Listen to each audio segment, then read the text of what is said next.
გენერალურმა ასამბლეამ ოკუპირებული აფხაზეთიდან და ცხინვალის რეგიონიდან იძულებით გადაადგილებულ პირთა სტატუსის შესახებ რეზოლუცია მიიღო. რეზოლუცია გმობს რუსეთის მიერ ოკუპირებულ საქართველოს რეგიონებში ძალისმიერი გზით განხორციელებულ დემოგრაფიულ ცვლილებებს, ადასტურებს დევნილთა უფლებას, ეთნიკური კუთვნილების მიუხედავად დაბრუნდნენ საკუთარ სახლებში ღირსეულად და ხაზს უსვამს მათი საკუთრების უფლების პატივისცემისა და დაცვის აუცილებლობას. ასევე მოუწოდებს ჟენევის მოლაპარაკებების მონაწილეებს გააქტიურონ ძალისხმევა რუსეთის მიერ ოკუპირებული საქართველოს რეგიონებში უსაფრთხოებისა და ადამიანის უფლებების კუთხით არსებული მდგომარეობის გასაუმჯობესებლად. აღნიშნულ ფაქტს საგარეო საქმეთა მინისტრი ილია დარჩიაშვილი ეხმაურება და აღნიშნავს, რომ ქართული დიპლომატიის დიდ წარმატებად უნდა ჩაითვალოს ის ფაქტი, რომ დევნილების შესახებ გაეროს გენერალური ასამბლეის რეზოლუციის მიღებისას საქართველომ წელსაც შეძლო და შეინარჩუნა ყოველწლიური მზარდი დინამიკა. რეზოლუციის მხარდამჭერი წელს 103 ქვეყანა გახდა.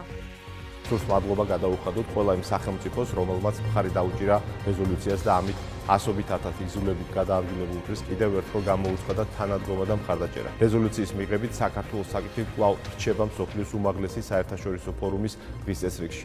დევნილი მოსახლეობისთვის უაღრესად მნიშვნელოვანია იცოდნენ, რომ მათი პრობლემა მსოფლიოს უმაღლეს ტრიბუნალზე განიხილება და მთელი საერთაშორისო თანამეგობრობის ყურადღებას იპყრობს. გაეროს ახალ რეზოლუციას აფხაზეთის ავტონომიური რესპუბლიკის უმაღლეს საბჭოში აფასებენ. ფიქრობენ, რომ აღნიშნული გადაწყვეტილებებით თითოეულმა ქვეყანამ კიდევ ერთხელ დაუჭირა მხარი იძულებით გადაადგილებულ პირთა და ლტოლვილთა დაბრუნების უფლებას და ამით თანადგომა გამოუცხადა თითოეულ დევნილს. მხარდამჭერების რაოდენობა მატულობს და მატულობს. ანუ ეს თემა საერთაშორისო საზოგადოების ამ შემთხვევაში გაეროს დღის წესრიგიდან არ იხსნება. მავანთ აქვთ იმის იმედი, რომ რაც მეტი დრო გავა, ეს დავიწყებას მიეცემა და ჩვენ აქ პირიქით ვხედავთ, რაც უფრო მეტი დრო გადის, მეტი მხარდამჭერები ყავს ამ რეზოლუციას, რაც ძალიან დადებითია და მიუთითებს იმაზე, რომ ჩვენმა საგარეო საქმეთა სამინისტრომ ძალიან კარგად იმუშავა და აი შედეგიც სახეზე გვაქვს.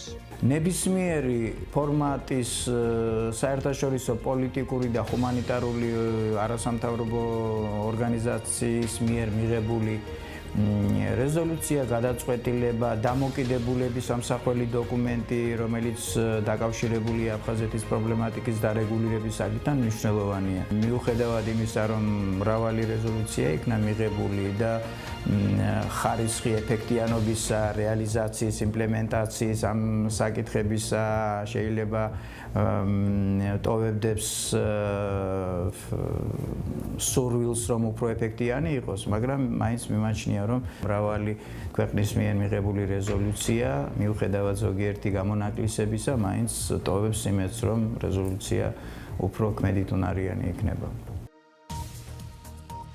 პრემიერ-მინისტრის წლიური ანგარიში, რომელშიც ერთ-ერთი მნიშვნელოვანი საკითხი საქართველოს ოკუპირებულ ტერიტორიებს ეხებოდა, პარლამენტს წარედგინა. დოკუმენტში ნათქვამია, რომ ქართული მხარე მუდმივი რეჟიმით აგრძელებს ძალისხმევას საქართველოს ოკუპირებული ტერიტორიებიდან იძულებით გადაადგილებულ პირთა და ლტოლვილთა უსაფრთხო და ღირსეული დაბრუნების კუთხით. ასევე აღნიშნულია, რომ ქართული მხარის აქტიური დიპლომატიური ნაბიჯების შედეგად საერთაშორისო დღის წესრიგში აქტუალური იყო რუსეთის მიერ საქართველოს ტერიტორიების ოკუპაციის თემა და ოკუპაციის შედეგად ადგილზე არსებული გამოწვევები. საქართველოს მთავრობა აქტიურად აგრძელებდა მუშაობას ქვეყნის სუვერენიტეტის გამტკიცებისა და ტერიტორიული მთლიანობის უზრუნველყოფის, დეოკუპაციისა და რუსეთ-საქართველოს კონფლიქტის მშვიდობიანი გზით მოგვარების მიზნით.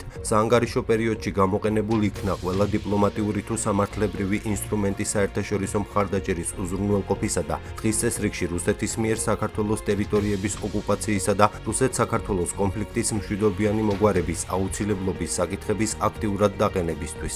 საქართველოს დელეგაცია აქტიურად და კონსტრუქციულად იყო ჩართული მოლაპარაკებების ფორმატებში, როგორიცაა ჟენევის საერთაშორისო მოლაპარაკებები და ერგნეთში ინციდენტების პრევენციისა და მათზე რეაგირების მექანიზმი. ქართული მხარე განაგრძობდა აქტიურ თანამშრომლობას ევროკავშირის სადამკვირვებლო მისიასთან. საქართველო ყველა დონეზე აყენებდა ევროკავშირის სადამკვირვებლო მისიის ოკუპირებულ ტერიტორიებზე წვდომის აუცილებლობას, რასაც მისიის მანდატი ითვალისწინებს.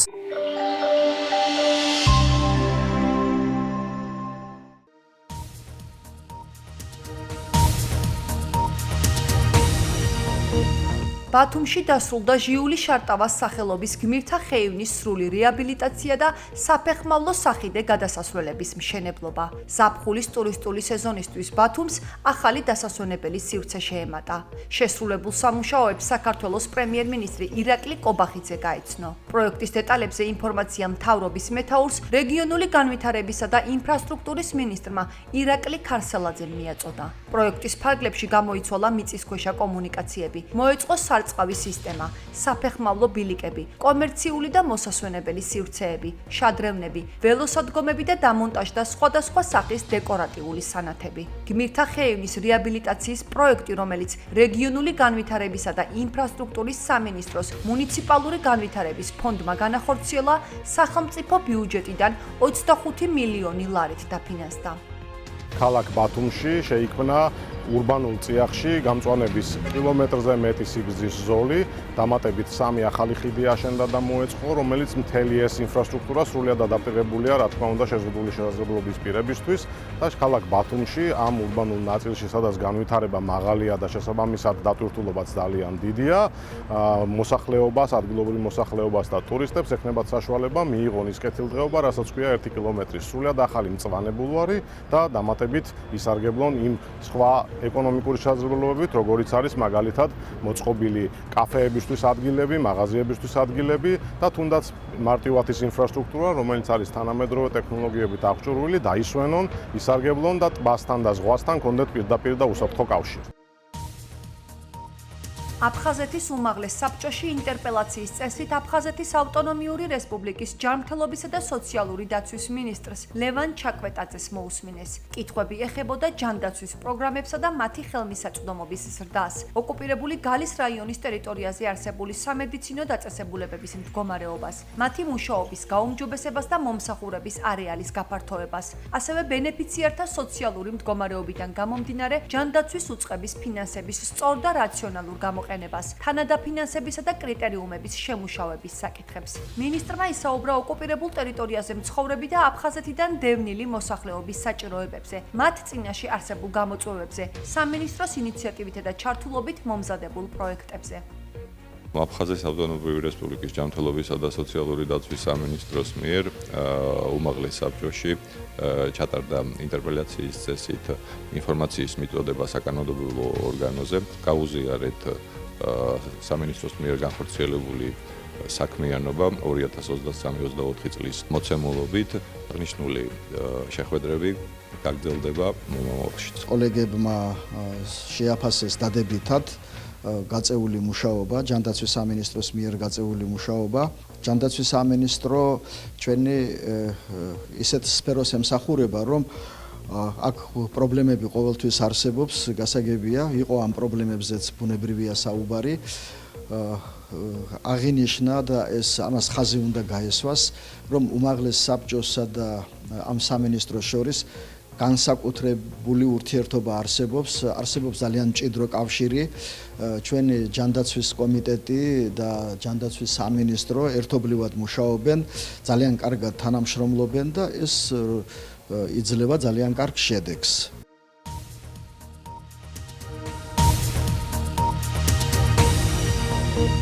ოკუპირებული აფხაზეთის მართლმადიდებელი ეკლესიის ეგრეთ წოდებულმა წინამძღვარმა ბესარიონ აპლიამ მოსკოვისა და სრულიად რუსეთის პატრიარქ კირილს აფხაზეთისთვის ომოფორის ქვეშ მიღება და მისი კანონიკური მოწყობის საკითხის გადაჭრა მოსთხოვა. როგორც ნეზავისიმე გაზეტა წერს, აპლია რუსეთის პატრიარქს სთხოვს აფხაზეთისთვის ეპისკოპოსის ხელდასმას და მოსკოვში აფხაზური დიასპორისთვის ტაძრის გამოყოფას.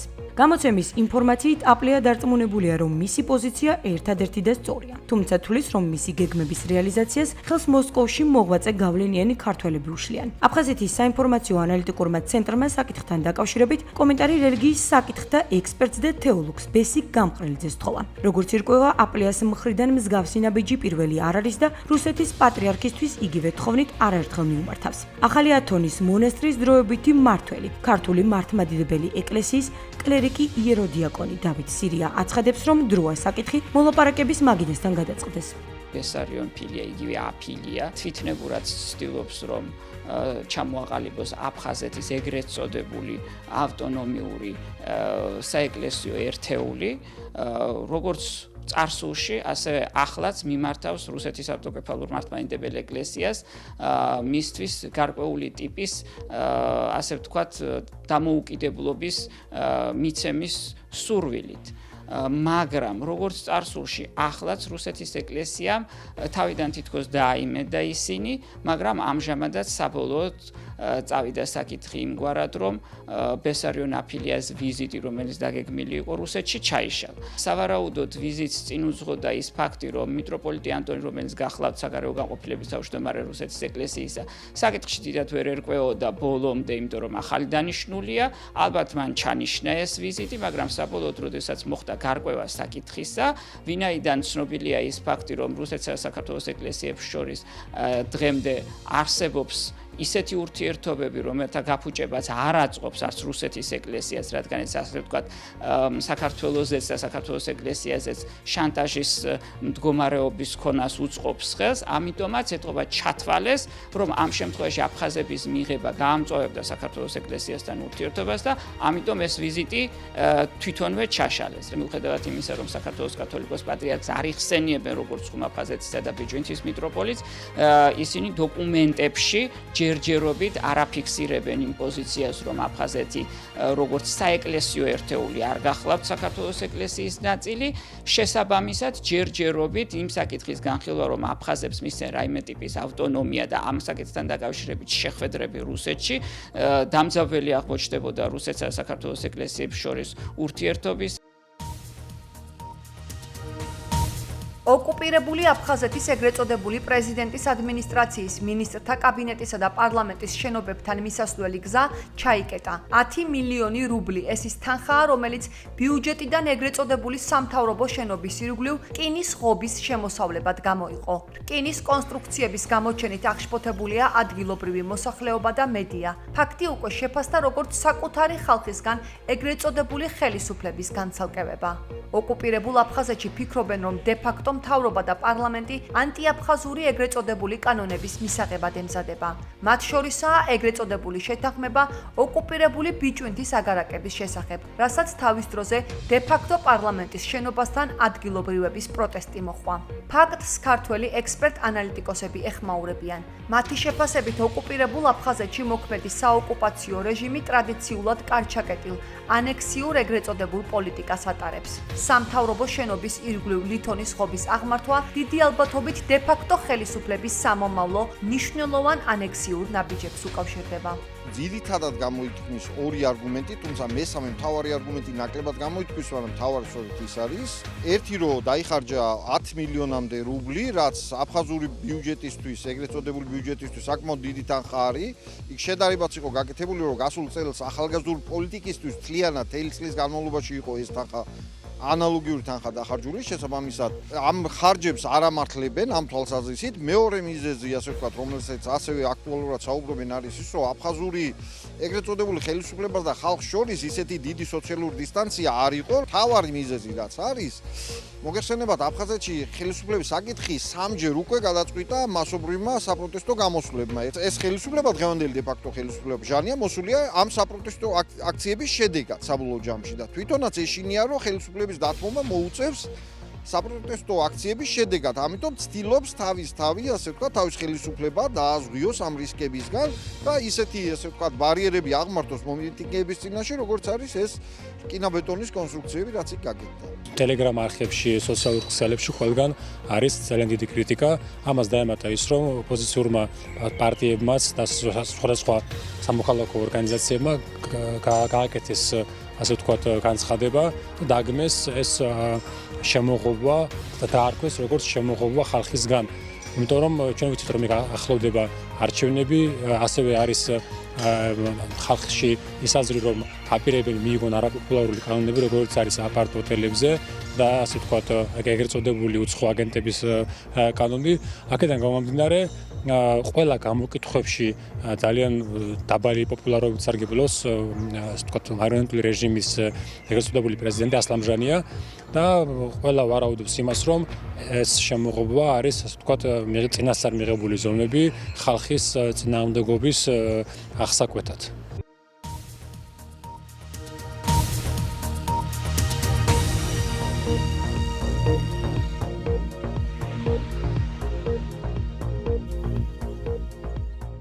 ტიყის პარკის ტერიტორიაზე აფხაზეთის ავტონომიური რესპუბლიკის სავაჭრო სამრეწველო პალატამ თბილისის საკრებულოსთან ერთად აფხაზეთიდან დევნილი ქალი მეწარმეების გამოფენა გაყიდვას უმასპინძლა. მეწარმეებმა წარმოადგინეს მათ მიერ წარმოებული ხელნაკეთი სამკაულები, აქსესუარები, კერამიკა, ხის ნამუშევრები, ნაქსოვი და შეკერილი ტექსტილის პროდუქცია, ტკბილეული, ქართული ტრადიციული ჩურჩხელა, აჯიკა და ქვიშაზე მოდუღებული ყავა სოხუმურად. ღონისძიება მუსიკალურად გოგონათა ვოკალურ-ინსტრუმენტულმა ანსამბლ გუმბათმა და ბავშვთა ქორეოგრაფიულმა ანსამბლ აფხაზეთმა გააფორმეს. ვიზიტორებს ასევე შესაძლებლობა მიეცათ სხვადასხვა გასართობ პროგრამაში მიეღოთ მონაწილეობა. ამ ღონისძიებამ მიიღო ტრადიციული ხასიათი და მინდა მადლობა გადაუხადო ყველას, ვინც ჩაერთო ამ ღონისძიების ორგანიზებაში. მრავლდება ნელ-ნელა ის წრე, ფართოვდება ჩვენი აქტიური მეწარმეების და განსაკუთრებით ქალბატონი მეწარმეების ჩართულობა ამ ღონისძიებაში. განსაკუთრებული მადლობა მინდა გადაუხადო ჩვენი დედაქალაქის საკრებულოს. თბილისის საკრებულო და გენდერული თანასწორობის საბჭო ყოველთვის მზად არის მსგავსი ტიპის პროექტების მხარდასაჭერად. იქიდან გამომდინარე, რომ ჩვენი მთავარი პრიორიტეტი არის ქალთა ეკონომიკური გაძლიერება და დარწმუნებული ვარ, რომ პროექტი აფხაზური ეზო კიდევ არაერთ უბანში გაიმართება და უფრო მეტ ადამიანს ექნება შესაძლებლობა გაიცნოს აფხაზეთიდან დევნილი მეწარმეების ნაწარმის შესახებ. გამოფენა მნიშვნელოვანია იმით, რომ ამით ვეხმარებით დევნილ მეწარმეებს მათი პროდუქციის პოპულარიზაციასა და რეალიზაციაში. ამ ღონისძიების დაგეგმვაში, განხორციელებაში დაგვეხმარა თბილისის მუნიციპალიტეტის საკრებულოს გენდერული თანასწორობის საბჭო. დახმარება გაგვიწია აფხაზეთის ავტონომიური რესპუბლიკის ფინანსთა და ეკონომიკის სამინისტრომ და განათლებისა და კულტურის სამინისტრომ. დღევანდელ ღონისძიებაზე წარმოდგენილი გვაქვს ტიხრული მინანქრის ხელნაკეთი ნაწარმი. ეს დღე ძალიან მნიშვნელოვანია ჩვენთვის, რადგან საზოგადოებამ უფრო გაგვიცნოს და მივაღწიოთ უფრო დიდ წარმატებებს.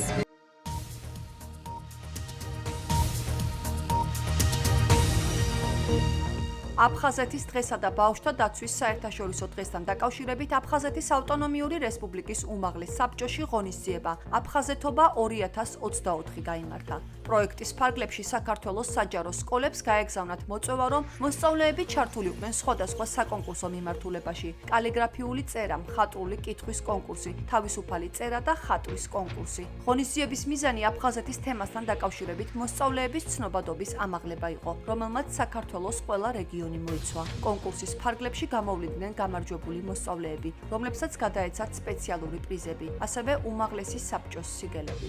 ჩვენთვის ყველაზე მთავარი და მნიშვნელოვანი არის ის, რომ არა მხოლოდ აფხაზეთელებს, არამედ საქართველოს ნებისმიერი რეგიონის წარმომადგენელს და დაწყებული სამეგრელოდან და აჭარიდან დამთავრებული კახეთით ყველა რეგიონში არიან სკოლები, არიან ბავშვები, პედაგოგები, მოტივირებულები, რომლებიც ინტერესდებიან აფხაზეთის თემატიკით, ძალიან ტკივად ეს პრობლემა და სწავლობენ ამ პრობლემას. ეს ძალიან მნიშვნელოვანი იყო ჩვენთვის, აი რაც დღეს აქ ვიხილეთ. ავიღე პირველი ადგილი აფხაზეთის უმაღლესი საბჭოს მიერ გამოცხადებულ კონკურსში კალიგრაფიაში და ეს იყო ძალიან დაუვიწყარი გამოცდილება და ძალიან გამიხარდა, აი გული მიფანცქალება და როცა სცენაზე ავდიოდი. მადლობა მინდა გადაუხადო აფხაზეთის ავტონომიური რესპუბლიკის საბჭოს, რომ მოგცა საშუალება მთელი საქართველოს მასშტაბით მოსწავლეებს, რომ მიიღო მონაწილეობა ამ კონკურსში და ძალიან მაყოფილი ვარ დღევანდელი დღით. დაგვირიგეს სხვადასხვა დიპლომები და იყო ჩემთვის ეს დღე ერთ-ერთი ძალიან მნიშვნელოვანი.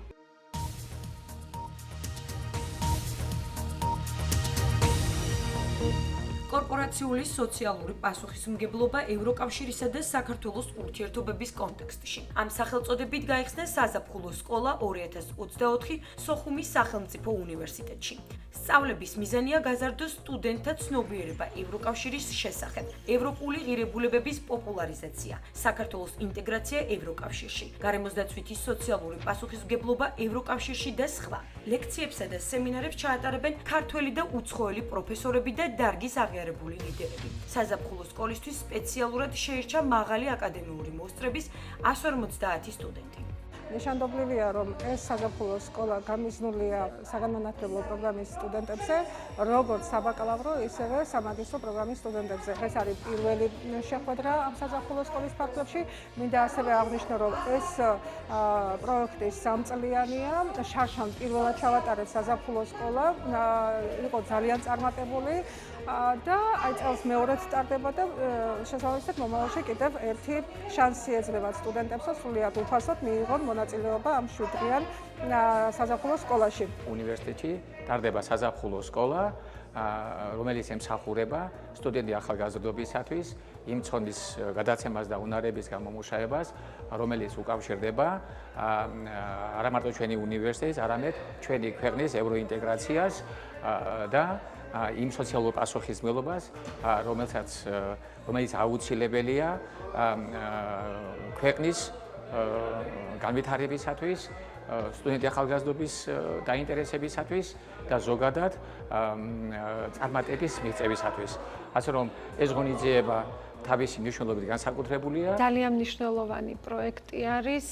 მინდა აღვნიშნო, რომ 64 უნივერსიტეტზე მეტი არსებობს საქართველოში და დაახლოებით მხოლოდ 10 უნივერსიტეტს აქვს ჟან მონეს პროექტი და აქედან გამომდინარე სოხუმის უნივერსიტეტი ფლობს იმ ბერკეტს და შესაძლებლობას, სადაც შეუძლია განავითაროს სწავლება ევროკავშირის შესახებ და საქართველოს ევროკავშირის ურთიერთობების შესახებ. ჩემი პირადად სასაუბრო თემა დღეს ეს არის სამართლებრივი აპროქსიმაცია და საქართველოს კანონმდებლობის ევროკავშირის კანონმდებლობასთან დაახლოება. რამდენადაც მე ვხედავ დარბაზში და სტუდენტების და ახალგაზრდების მხრიდან არის ინტერესი.